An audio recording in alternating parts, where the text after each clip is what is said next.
babina sali pour ngani tanga masolo boucle. Village Kwandulu baleleki epa mama Estefi Bondo Mabiala penza atela bango likambo ya village na bango po bazana hôpital mais matériel ezate tela penza ndenge basi bazali kobota vraiment bakisi ezate balobi boye na micro ya Lingala News mama Estefi Bondo atela bango makambo ezoleka na village na bango bolanga koyamba bino pe tosengi mpo mama Estefi Bondo parce que biso awa kamake kurana nekoti te mekala mingi tezokota vraiment toza na badifficulté makasi toza pe na hôpital biso makasi ya monene awa mais par rapport au matériel mpena eza mpenza te suivi mpena hôpital po eza vraiment keno bakoki kolanda bato na batraitement tout ça eza nango mais par rapport au niveau matériel eza te en plus baekole toza nango koto nde yango penza te donc tosengi lisungi pa na yo oya kosunga biso toza mingi ya koloba te me ya toza na badifficulté makasi awa na kati ya ndwa kuluza biloko ebele ezozanga biso kotala boye courant banda balaka biso epelaka te toza na bahôpital moko eza dono organisé ado tozosenga vraimen biloko ebele fale ya awa dobo mama Estefi Bondo asunga biso donc soki akiti vraimen ye vraimen na kati ya mabele ya ndwa kulu en tout cas population kesepela vraimen tozosenga pa mama Estefi Bondo asunga biso mpona hôpital ya ndwa kulu ekota bango nyonso eya donc oka esalema na hôpital hôpital oyo ezoede bato ebele parce que awa ezalaki pasi mingi bato bakozwa traitement ezalaki difficile après tout tokendeki todeklare mokie na biso bato bundaka toke na aire de santé ya tene tosengi na mama Estefi Bondo aide biso aide bahôpital oyo na matériel surtout parce que comme on a kaka ba cas d'opération ba bilan cesate mutu azala maladie awa ba ramener retard ba benga nano na aire de santé zone de santé zakala biso passe ya to sengi na ba aire nani ba mama Estefi atinde la biso ba matériel ba kisi et puis ba o esengeli na kati ya santé ndenge village o ezokoma munene donc to sengi pe na banzela eza enclavé tela banzela ndenge za kubeba moyen mutu aleka ou bien kamne lekeza te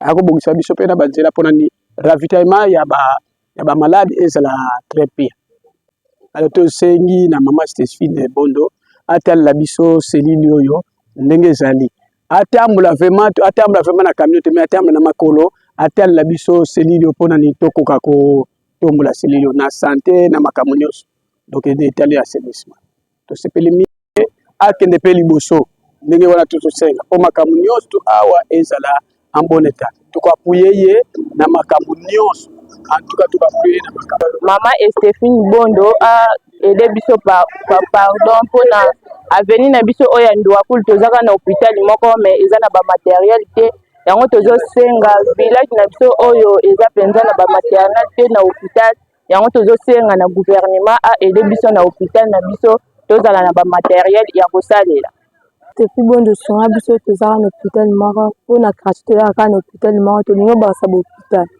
biso toya bato ya quartier oyo songa biso mpona matériel kota hôpital mpe babakasa ba hôpital batu ya Mwankulu baleleki penza epai ya mama Estefi Bondo Mabiala po vraiment awa hôpital na bango ndeti garçon oyo akangami nene hôpital mbongo ya kobimisa eza te penza tala neti ba maternité na bango awa bambetu kutu eza te penza awa bazali kolela epai ya mama Estefi Bondo bayebi motema malamu na ye penza mama tala maternité oyo penza bambetu eza te na hôpital oyo Kwangulu awawa vraiment baleli mama sunga bango awa bazoloba mama sunga bango vraiment ba mama na bana awa penza bazali internet awa mbongo kutu ya kofuta ezali te bango nyonso bazali kolela kaka epai ya mama Estefi Bondo Mabiala penza abimisa bango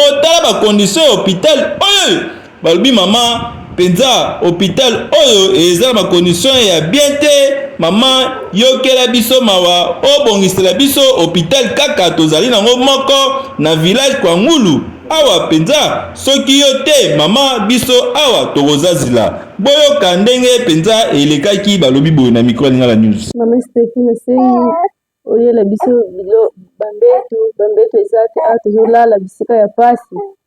Nasengi komosunga biso makasi biloko awa eza te, baordonnance awa ezosengama baordonnance eza te, bambongo kosombela kisi eza te. Nasengi komosunga biso makasi oya kolongola biso na bisika oyo ya pasi lisa mwana hôpital ya Ndouakulu na secteur ya Mbanzangu. Nasengi makasi osunga biso ya kosunga biso toza vraiment na pasi makasi. Mama Stéphie Bondo sunga biso na hôpital. Mama Bondo sunga biso tala ndenge toyaki na hôpital oyo tala pasi makambo nyonso tu. Tozali kosenga na mama Stéphie Bondo osila kosunga biso na hôpital boyela biso bamateriel oyo ezali kozanga awa bakisi bobakisila biso na biloko ezali kozanga na hôpital. Échographie, bamateriel échographie na biloko mpona salle d'op na babiloko mosusu. Matériel échographie mpo awa toza na maternité. Ok, biso badifficulté toza yango awa na hôpital ya Ndouakulu po ebengi terrain en tout cas eza insuffisant. Ya des fois tosala baintervention nyonso mais mpona tosala même bacésarienne tokomi na mwa badifficulté puisque matériel eza incomplet. Ozwi makambo ya baéchographie eza centre ya monene mais tokomi kotinda baéchographie ailleurs na place biso moko tosalela yango donc toza na baappareil wana te. Mpa mama Stéphie Bondo asalela biso yango vraiment ekozala bien makasi soki tomoni yango. En tout cas biso mpe tokoapuye vi centre na biso mpe eza monene makasi na ndenge courant ezoya deja kokota awa wasiko materiel ya échographie eye biloko wana makasi bamateriel ya bloc opératoire eye. En tout cas ekozala bien makasi mpona mama Stéphie Bondo. Mama Stéphie Bondo asunga biso vraiment na matériel na hôpital oyo ya centre ya Ndouakulu. Pour votre présence ici, moi c'est le docteur Tendenzita Ili, merci traitant centre hospitalier Mama Vinja Ndouakulu pour les intimes. Nous avons certaines difficultés, c'est une structure privée mais qui aide beaucoup de gens dans ces milieux ici. Aux hôpitaux que vous avez visités, nous avons des cas que nous soyons parfois qui nous viennent avec 0 francs. C'est pourquoi si vous nous appuyez, ça nous fera vraiment du bien. Vous avez peut-être le laboratoire avec les faits que les promoteurs avaient trouvé. Vous avez vu les microscopes. Et à Maman Stéphie Bondo, nous avons besoin de votre appui. Nous avons une salle d'op qui est bien construite, mais qui n'est pas vraiment équipée. Si vous pouvez nous accompagner avec les matériels de la salle d'op, si vous pouvez nous accompagner avec les matériels des laboratoires. Le laboratoire est là construit, mais il n'est pas vraiment équipé. Les faits que les promoteurs ont trouvé, l'a mis les microscopes. Si vous pouvez nous renforcer avec des microscopes, ça nous fera du bien. Les matériels des blocs opératoires, les mousses, les lits, nous en avons besoin. La structure, elle est grande. Si vous nous équipez vraiment, cela nous fera du bien. Nous attendons l'appui des mamans. Justement, ici, nous n'avons pas la gratuité de la maternité. Mais nous souffrons déjà. Peut-être que vous avez vu qu'il y a des gens qui... C'est un milieu qui est un peu reculé. Avec le temps, ça va se développer. Nous avons l'espoir. Si la maman peut nous appuyer avec cette histoire de la gratuité dans la maternité, ça nous fera du bien. Nous avons beaucoup d'espace qui peut occuper plusieurs femmes. Il y a des femmes qui souffrent aussi. Lors de vos partir, je ne sais pas, l'hôpital de la cité ou son encours pour la gratuité de la maternité. Si la maman nous appuie, cela nous fera du bien. Et il y a aussi des gens démunis qui ont aussi besoin de moyens. Si elle peut nous accompagner à venir faire sortir certains malades qui viennent de durer ici, cela nous fera du bien. Nous avons des césarisés, nous avons des cas de péritonites qui demandent beaucoup d'argent. Si la maman peut nous accompagner, cela fera la population de ce côté.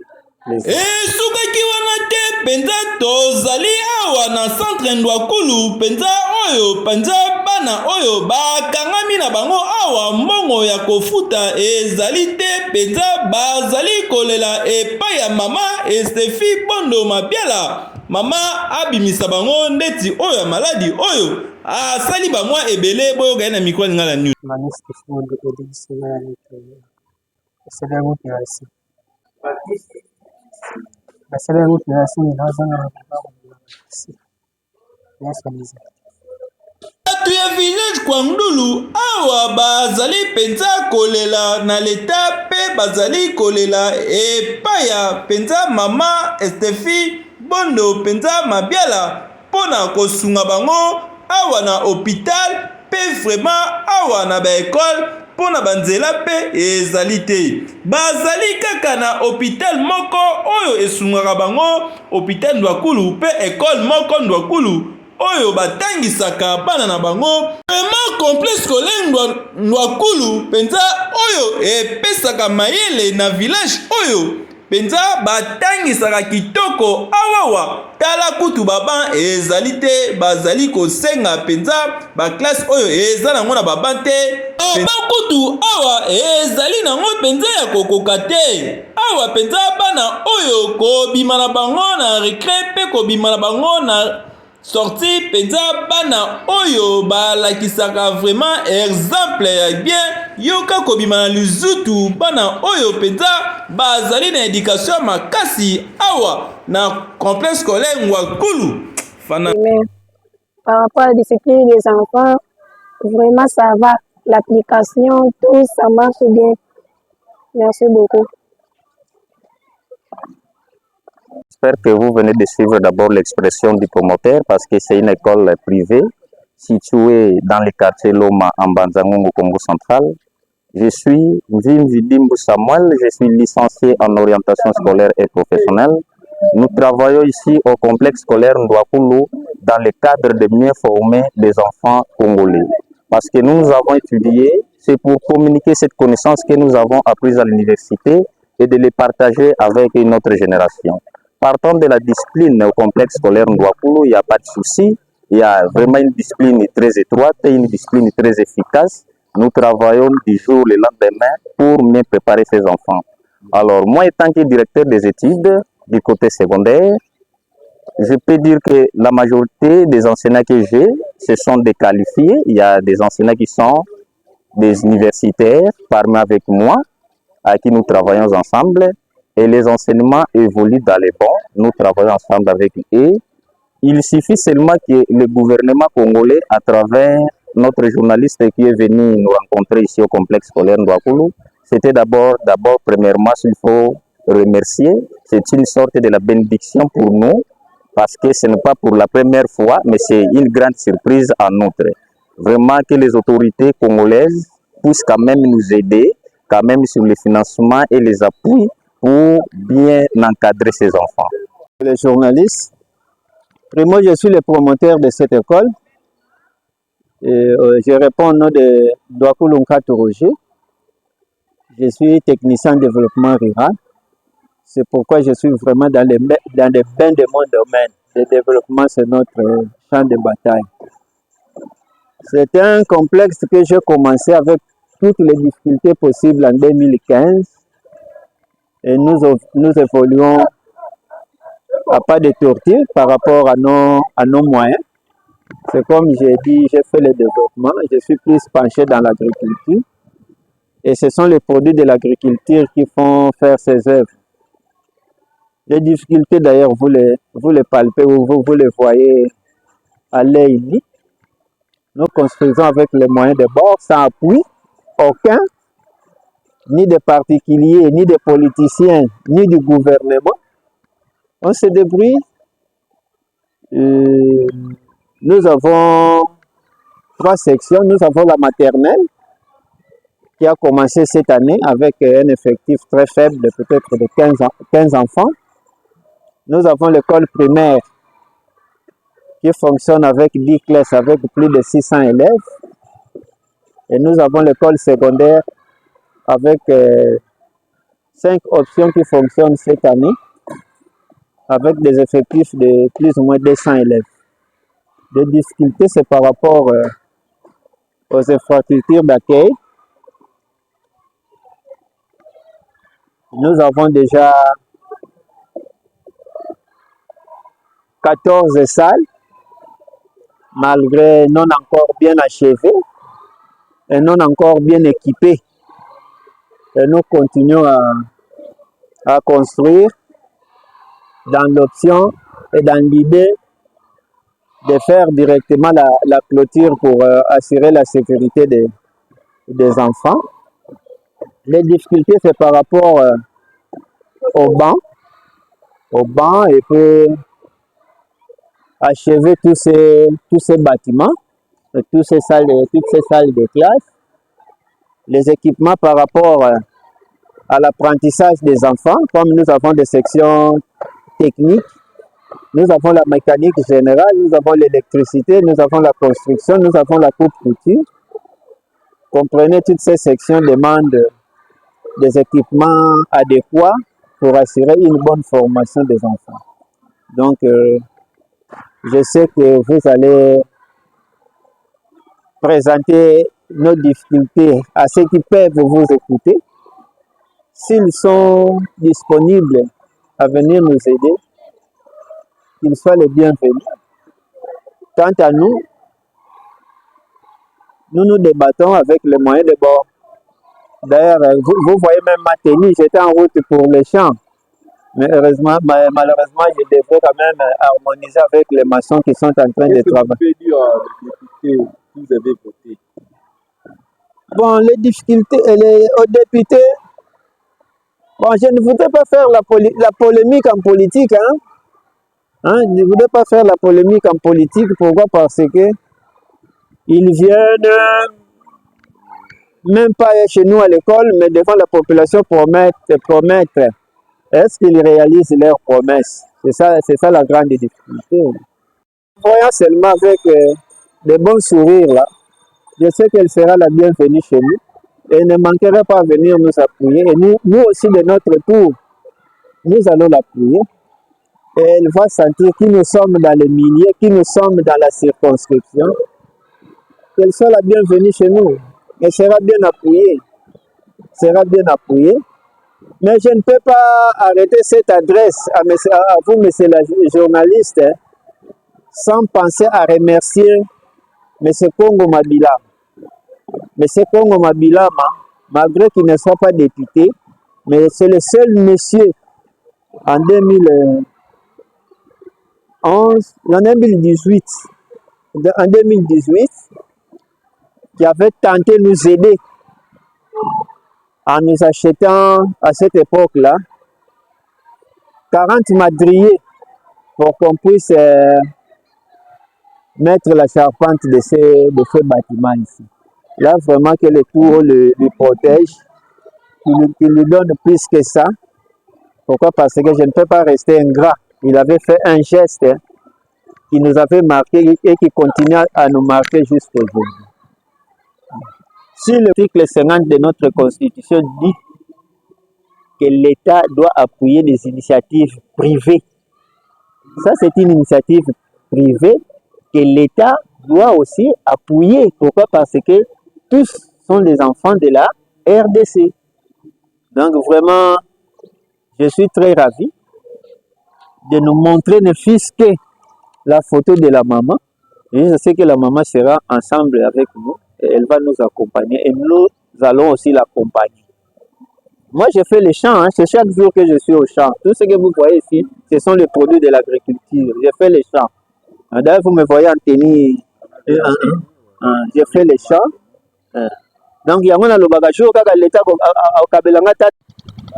Mama Steffi Bondo tala penda donc sunga penda ndo akulu tala école ningi za mer na biso tozana mutu mususu wa ko katre biso asayo ko kate sunga biso penda mer na biso tala école ngwana zomona yo moko zomona Mama Steffi Bondo to leli fo do yo tozana confiance na yo do soki yo te mususu za te pona ko soutenir biso tala penda donc Mama Steffi Bondo yo grand père mais donc tozucha penda motima awa mama Steffi Bondo tozana posa penda donc biso nde na ndo akulu biso ndiko photo awa.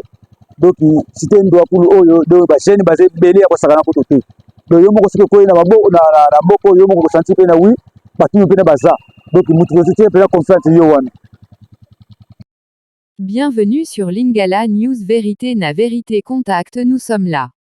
Babina sali pour Lingala News tanga masolo boucle.